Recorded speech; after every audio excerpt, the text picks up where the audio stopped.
अजीज दोस्तों और बुजुर्गों, यहां पर कुर्मियों ने कई नेताओं को अपने पैदा किया। कितनी ऐसी बिरादरियां हैं, ठाकुर हैं जो आज उत्तर प्रदेश के मुख्यमंत्री को योगी जरूर है मगर उसको अपना ठाकुर नेता मानते हैं। ब्राह्मण समाज के लोग हैं। एक गवर्नमेंट ऑफ इंडिया में नरेंद्र मोदी की सरकार में एक मंत्री है जिनका नाम टेनी है, क्योंकि उनका गाड़ी से उनके ही घर में एक साजिश रचाई गई और उस साजिश के नतीजे में उनके बेटे ने अपनी गाड़ी से 4 किसानों को रौंद दिया। मगर नरेंद्र मोदी जो अपने आप को बड़ा बहादुर वजीर आजम कहते हैं, वो ब्राह्मण समाज को नाराज नहीं करना चाहते और टेनी को अपनी कैबिनेट से नहीं हटाते। क्यों नहीं हटाते? क्योंकि अगर मैं इसको हटाया तो उत्तर प्रदेश के ब्राह्मण समाज के लोग नाराज हो जाएंगे। अपने ही गाड़ी से उनके बेटे ने 4 किसानों को खत्म कर दिया। मैं आपको ये मिसालें इसलिए दे रहा हूं ताकि आपको अंदाजा हो जाए। आपको जानकर तकलीफ भी होगी कि मलियाना का फसाद कब हुआ था। मलियाना का फसाद मई 34 साल हो गए। 70 मुसलमानों को गोली मारकर शहीद कर दिया गया था। अब तक मुकदमा खत्म नहीं हुआ है। 800 तारीख कोर्ट ने दी और हर तारीख 800 तारीख हो गई। माने क्रिमिनल तारीख बन गई कि 70 मुसलमानों को 34 साल पहले गोली मारकर शहीद कर दिया गया, कत्ल कर दिया गया। 34 साल में कांग्रेस की सरकार, 34 साल में बीएसपी की सरकार, 34 साल में समाजवादी की, बीजेपी की सरकार, मगर किसी ने भी उन मलियाना में रहने वालों से इंसाफ नहीं किया। मेरे अजीज दोस्तों और बुजुर्गों, याद रखो, आंध्र प्रदेश में मुसलमान अगर सबसे कम ग्रेजुएट हैं तो मुसलमान हैं, सबसे ज्यादा ड्रॉप आउट हैं तो मुसलमान हैं, सबसे ज्यादा अगर जेलों में अंडर ट्रायल है तो मुसलमान है। 19% उत्तर प्रदेश में मुसलमान है और 28% जेल में अंडर ट्रायल है। बताइए, इसके बावजूद भी आप अगर करवट नहीं लेंगे तो कब करवट लोगे मुसलमानों? क्या जब शौर्य कयामत होगा तुम उठोगे?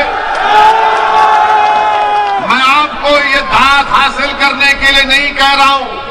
मैं कोई शायर नहीं हूं कि कोई शेर पढ़ा रहा वाह वाह के नारे लगाएंगे। मैं आपको बता ये रहा हूं कि जब आप यहां से उठकर जाएंगे तो मेरी ये ऐन ख्वाहिश है कि आप में एक तब्दीली पैदा हो जाए, आप में एक सोच पैदा हो जाए, आप में एक फिक्र पैदा हो जाए। क्योंकि आपने बरसों इन तमाम सियासी पार्टियों का साथ किया। बताइए हमने क्या हासिल किया, क्या मिला आपको? आपको हमेशा डराते रहे।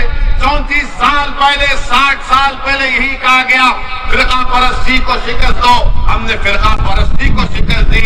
कभी कहा गया जनसंघ को हराओ, हमने जनसंघ को हराया। फिर कहा कि आपने कांग्रेस से नाराज हुए तो बीएसपी का साथ किया, उनसे नाराज हुए तो समाजवादी का साथ किया। आखिर आपने अपनी क़यादत क्यों नहीं बनाई? कोई कहेगा यहां पर कि नहीं, मीरठ से मुसलमान एमएलए बना, मीरठ से यहां पर इस इलाके से एमपी भी बना, मगर याद रखो वो तुम्हारा नहीं था। मुसलमान समाजवादी में भी है, मुसलमान बीएसपी में भी है, मुसलमान कांग्रेस में भी है, मुसलमान बीजेपी में भी है। मगर बताओ, क्या वो मुसलमानों का नेता है? नहीं, वो समाजवादी का नेता है, बीएसपी का नेता है। आपको अपना नेता पैदा करना पड़ेगा जिसको आप फख्र से कह सकें कि हाँ ये मेरा नेता है। आपने जिताया इनको मगर वो चले गए बीएसपी में। आपने जिताया उनको, एमपी बने, इलेक्शन हार गए तो किसी और दूसरी पार्टी के चौखट पर चले गए। मैं आपको ये बताने आया हूं कि आप अपने वोट से अपने नेता को बना सकते हैं। ये काम आपको करना और इंशाअल्लाह हम करेंगे। आपका साथ, आपका ताउन रहेगा तो यकीनन ये काम होगा। डरने और घबराने की जरूरत नहीं है। हर आदमी आता है हर पार्टी का।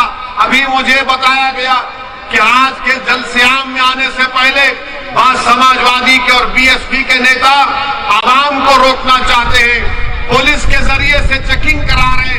अरे आप क्यों चेकिंग करा रहे, क्यों इस्तेमाल कर रहे हैं पुलिस को? समाजवादी बीएसपी के नेताओं, बताओ क्या तुम मुसलमानों के नेता हो या तुम समाजवादी बीएसपी के नेता हो? वोट का जब मामला आएगा तो आकर कहेंगे कि हमको वोट दे दो, वोट का जब मामला आएगा हमको वोट दे दो, मगर जब बात आएगी शरीयत की तो गूंगे बन जाते हैं। जब बात आएगी मुसलमानों से इंसाफ की तो अंधे बन जाते हैं। जब बात आएगी CAA NRC की तो बहरे हो जाते हैं। अरे सब चीज पर हम बोलते हैं और जब इलेक्शन का मामला आता तो बोलते नहीं। ओवैसी भाषण तो अच्छा देता मगर बीजेपी को हराना, बीजेपी को हराना जरूर है, मगर क्या हम हराएंगे बीजेपी को या फिर उत्तर प्रदेश का हमारा हिंदू भाई हराएगा? डेटा है, आदादोशुमार है कि पिछले 2019 के लोकसभा के चुनाव में 75% मुसलमानों ने बीएसपी और समाजवादी को वोट दिया। उसके बावजूद भी सिर्फ 15 लोकसभा की सीट पर कामयाब हुए, बाकी सीट पर बीजेपी कामयाब हो गई। किसकी वजह से हुई? आपने दिया बीजेपी को वोट, क्या आप देंगे बीजेपी को वोट? क्या नहीं है कि दोबारा योगी इस प्रदेश का मुख्यमंत्री ना बने? मगर ये कैसे होगा? क्या आपको यकीन नहीं है कि मजलिस बीजेपी को हरा नहीं सकती? यकीनन मजलिस बीजेपी को हरा सकती और हराएगी इंशाअल्लाह। Thanks for watching. Please like, share and subscribe to get more videos.